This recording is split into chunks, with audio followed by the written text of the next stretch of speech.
Jadi itu yang kita kena pastilah sebagai masalah ataupun punca kepada autisma. Ia tidak ada kaitan dengan cara bagaimana anak itu dididik. Ada setengah kata, oh adakah saya sebagai ibu bapa yang parenting saya tidak bagus, cara saya mendidik anak ni salah, sebab tu anak saya jadi autisma. Tak ada kaitan sebenarnya. Sebab ia berpunca daripada seawal daripada kandungan, daripada faktor baka sehingga kepada pembesaran kanak-kanak itu. I think the bigger question and the bigger focus yang kita perlu lakukan adalah apa tindakan kita selepas kita nampak tanda-tanda awal pada anak. Saya rasa mungkin itu adalah di mana kita perlu lebih fokus. Kan doktor kan? Okey. Jadi tanda-tanda amaran sebagaimana yang kita bincangkan tadi, apa yang kita nak tengok apabila anak-anak kita ni kita nak syaki dia autism ataupun tidak. Jadi kalau yang ni apakah simptom-simptom tadi, kita kembali kepada 3 benda aspek yang terjejas tu kan. Dari segi sosial interaksi, dari segi communication, dari segi perbuatan tingkah laku yang berulang-ulang. Jadi kalau anak tu kurang daripada 12 bulan, kita boleh tengok dan kita apa yang mereka boleh buat selepas 12 bulan. Saya biasa bahagikan macam tu supaya kita boleh tengok seawal daripada umur setahun kan.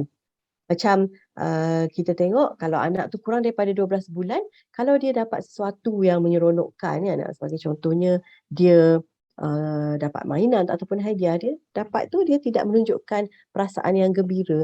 Dia punya perasaan tu bila dia gembira ataupun dia sakit, macam sama je. Dia terlanggar meja, lepas tu bangun balik. Lepas tu meneruskan kehidupan seperti biasa. Dia tidak boleh nak menunjukkan emosi dia, nak ekspreskan emosi tu sangat terhad. Okay. Dan yang kedua, dia tidak boleh menunjukkan memek muka lah. Kalau dia marah ke, dia sedih ke, pun dia sukar untuk menunjukkan expression tu. Tapi yang paling ketara sekali adalah dari segi pertuturan lah.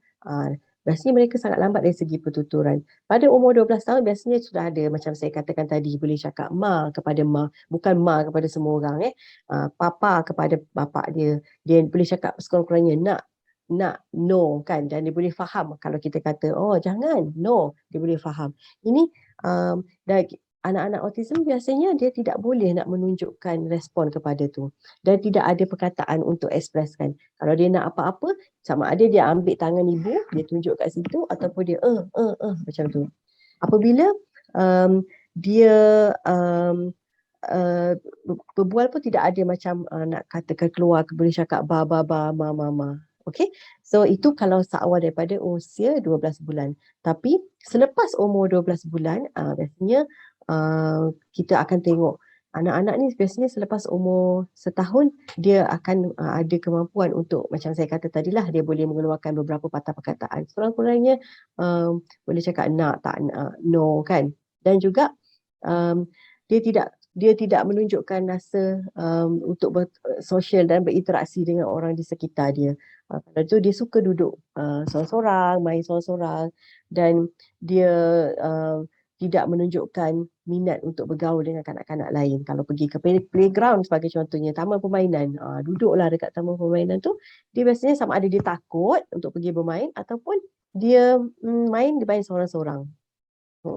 Dan pada usia selepas umur 12 bulan biasanya kita boleh melihat behavior ataupun masalah tingkah laku mereka. Masalah tingkah laku yang kerap dialami oleh mereka adalah dari segi temper tantrum, ataupun kita panggil mengamuk lah. Mengamuk tu di tahap yang sukar untuk kita terima. Macam dia di stress dia tu kan, dia punya stress dia tu melampau-lampau. Sebagai contohnya kalau kita ambil ataupun ambil barang dia yang dia suka sangat, dan kita remove daripada apa yang dia nak, dan dia akan rasa sangat marah sehingga dia hantuk-hantuk kepala.